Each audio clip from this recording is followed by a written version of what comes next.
bebê nasceu, esse momento que você achou que estaria brilhando de tanta felicidade, mas agora você só está querendo chorar. Vive com a sensação de estar angustiada. Isso é normal? Você pode estar tendo o que a gente chama de baby blues. Meu nome é Paulinha Gilbert, eu sou mestre psicóloga na terapia cognitiva comportamental e sou uma pessoa que a vida inteira lidou com ansiedade. Além disso, eu sou a mãe do Theo e quero trazer mais para esse canal sobre maternidade e esse mundo maravilhoso que eu conheci recentemente. Meu sonho sempre foi ser mãe e a vida inteira eu sonhava com essa chegada do meu filho. E apesar de ter passado por uma gravidez que foi bem desafiadora, em que eu fiquei muito doente, eu sabia que tudo ali seria recompensado quando eu estivesse ali com meus filhos nos meus braços. E aí o meu filho chegou, e em tese o momento, né, que seria mais perfeito de todos, naquela primeira semana em que o meu filho estaria nos meus braços. Eu comecei a sentir muito chorosa, comecei a ficar até irritada em alguns momentos e com a sensação de estar extremamente perdida e angustiada. Como que esses dias, que eram para ser os mais especiais da minha vida, estavam tão desafiadores e tão angustiantes. A sorte é que antes de eu virar mãe, eu já era psicóloga e eu sabia que esse sentimento era muito normal de sentir. E o nome disso é baby blues. Se você está sentindo algo semelhante ao que eu falei no vídeo, não se preocupe que eu vou te explicar aqui detalhadamente quais são os sintomas e por que você está se sentindo assim. A gente tem uma estimativa que cerca de 70 a 80% das mulheres sofrem com baby blues. E é estranho porque poucas pessoas falam sobre isso e é algo que traz muito desconforto para muitas mulheres e inclusive traz muito sentimento de culpa. E o que é baby blues? Baby blues é um estado emocional transitório que pode acontecer poucos dias depois do parto e que duram até mais ou menos 2 semanas. E eles acontecem por conta de uma queda hormonal. A gente tem ali o estrogênio e uma progesterona muito alta ao longo da gravidez. E quando a placenta ela sai lá no parto, esses dois hormônios eles despencam. Eu fico brincando que é como se fosse uma TPM vezes 1000. Então assim, quando a gente tem essa queda desses hormônios, isso vai acontecer, isso acaba desencadeando ali uma alteração também no humor e nesse estado emocional da mulher. Além disso, a gente também tem a ocitocina atuando por conta do hormônio ali da amamentação e ele também pode impactar no humor da mulher.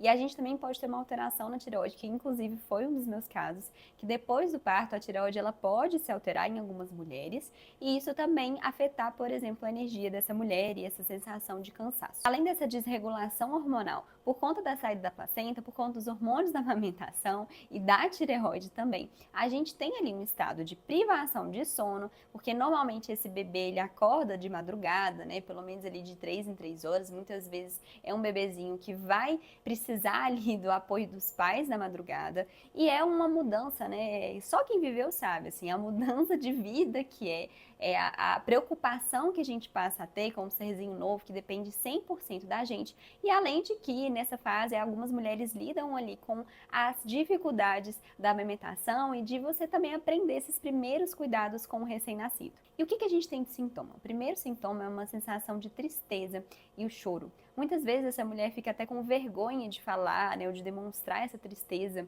mas a verdade é que é bem difícil de lidar com ela ao longo do dia, principalmente com todos os afazeres ali com o neném. E a gente tem um grande relato que é a mulher falando, eu tô triste, mas eu não sei por quê, porque era pra eu estar feliz, era pra eu estar me sentindo bem, era pra eu estar alegre, mas eu tô aqui chorando dentro do quarto, né, escondida, querendo ali tá feliz, mas a única coisa que eu consigo fazer é chorar. Isso é um dos sintomas. O segundo sintoma é uma irritabilidade ou uma impaciência. Aí aqui por isso que eu brinco que é como se fosse uma TPM vezes 1000, né? A mãe, ela pode ficar mais impaciente, seja com o neném ou seja também com o parceiro. O terceiro sintoma é uma ansiedade e um nervosismo. E aqui essa ansiedade pode ser até com medo de acontecer alguma coisa com o neném.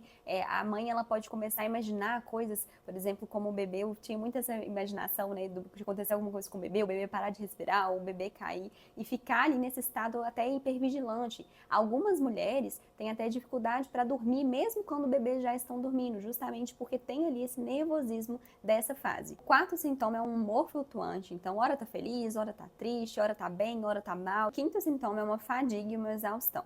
Como eu falei, isso pode ser por uma questão hormonal, mas a gente também tem todo o contexto ali que é muito cansativo. Inclusive, a gente tem que lembrar que essa mulher, ela acabou de sair de um parto, seja normal, seja de cesárea, que são coisas que gastam muita energia e a gente ainda tem a questão da privação de sono. Então, é natural que muitas mulheres sintam essa fadiga e esse cansaço. Esse sintoma é uma dificuldade de concentração, que inclusive é um sintoma às vezes difícil, porque muita gente exige da mãe, né, o que o neném quer, o que está acontecendo com o neném, e às vezes é até difícil da mãe se concentrar para tomar uma decisão, e isso pode até ser muito frustrante para ela. E o sétimo sintoma é uma insônia. Então, mesmo quando o bebê ele dorme, a mãe às vezes ela fica ali acordada. E o oitavo sintoma é uma perda de apetite, que esse a gente tem até que tomar cuidado, porque isso pode aumentar a sensação de fadiga e de falta de energia. O nono sintoma é um sentimento de inadequação.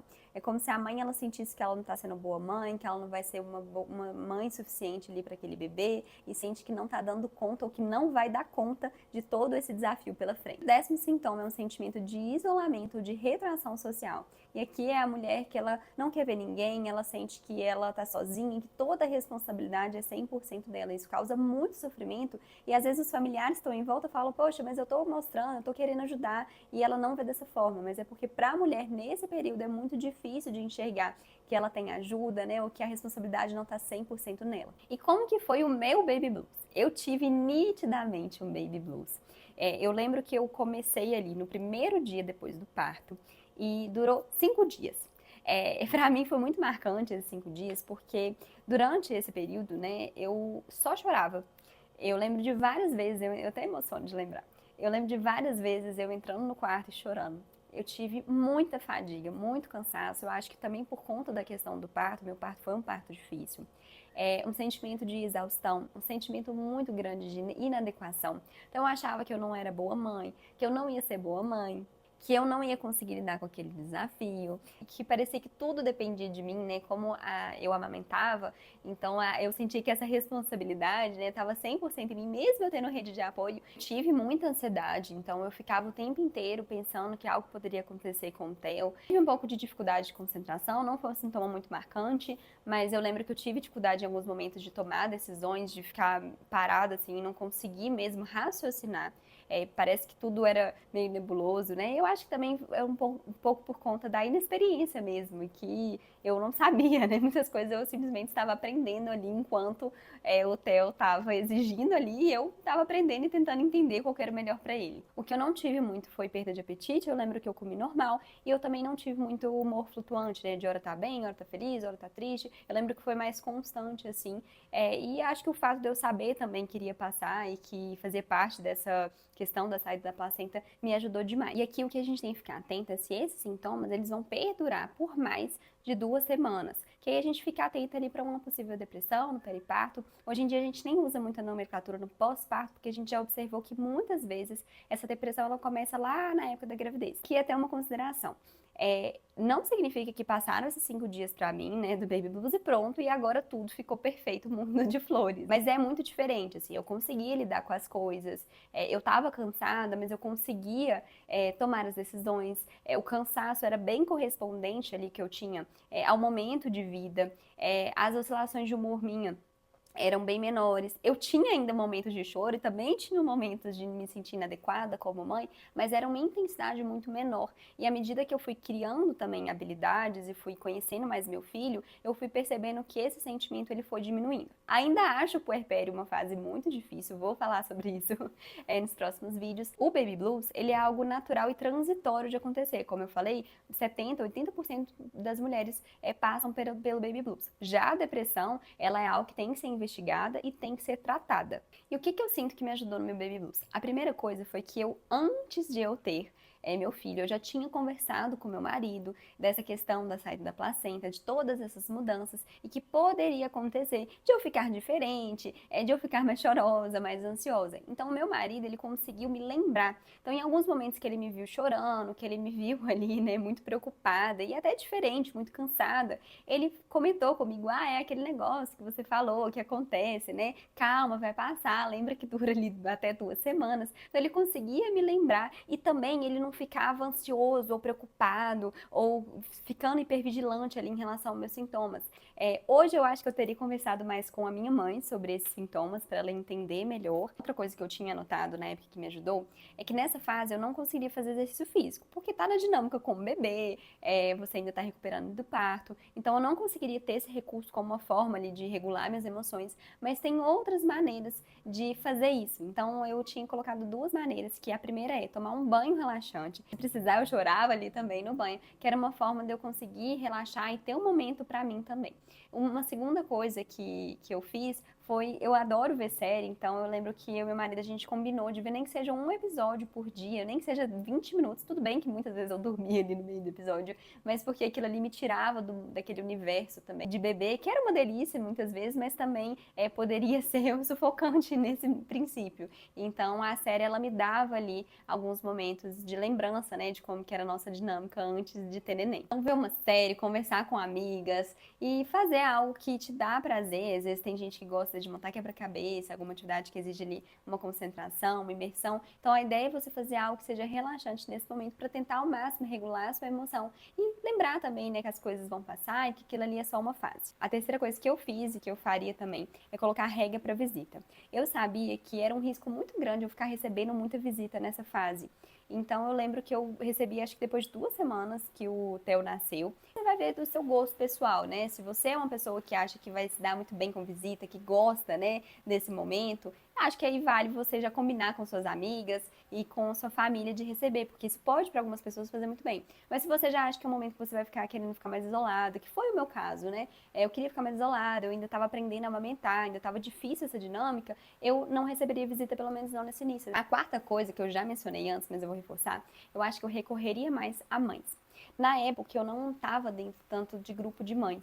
E hoje em dia eu faço parte de alguns grupos de mães. Muitas vezes eu nem falo nos grupos, né? Às vezes eu só vou lá, dou uma olhadinha nas mensagens, mas eu vejo que tem muita dica bacana e tem muita gente bacana que gosta de compartilhar as experiências. E eu acho que se eu tivesse usado mais esse recurso, eu com certeza veria que várias coisas que eu passei, não foi só eu que passei, que vários desafios muitas mães passaram e que é muito do universo da maternidade. Acho que esse sentimento de inadequação que eu tive, de ai, será que eu tô sendo boa mãe? Esse pensamento, né, de não tô sabendo fazer as coisas, eu ia reparar que ele é muito mais comum do que eu imaginava. Isso aqui não só para o baby blues, mas no puerpério como um todo e também, né, nesse momento de educar os filhos, né? A gente acha que a gente vai ser mãe e que vai ser tudo perfeito, que a gente vai saber a resposta para tudo e não é bem assim, pelo contrário, né? Muitas vezes a gente fica na dúvida, a gente não sabe se está fazendo melhor mesmo, querendo acertar, às vezes a gente erra, então a gente só vai ter resposta se a gente acertou ou errou meses depois. E isso pode ser muito frustrante e desafiador. Então acho que eu recorreria mais a outras pessoas, não no sentido de pedir opinião,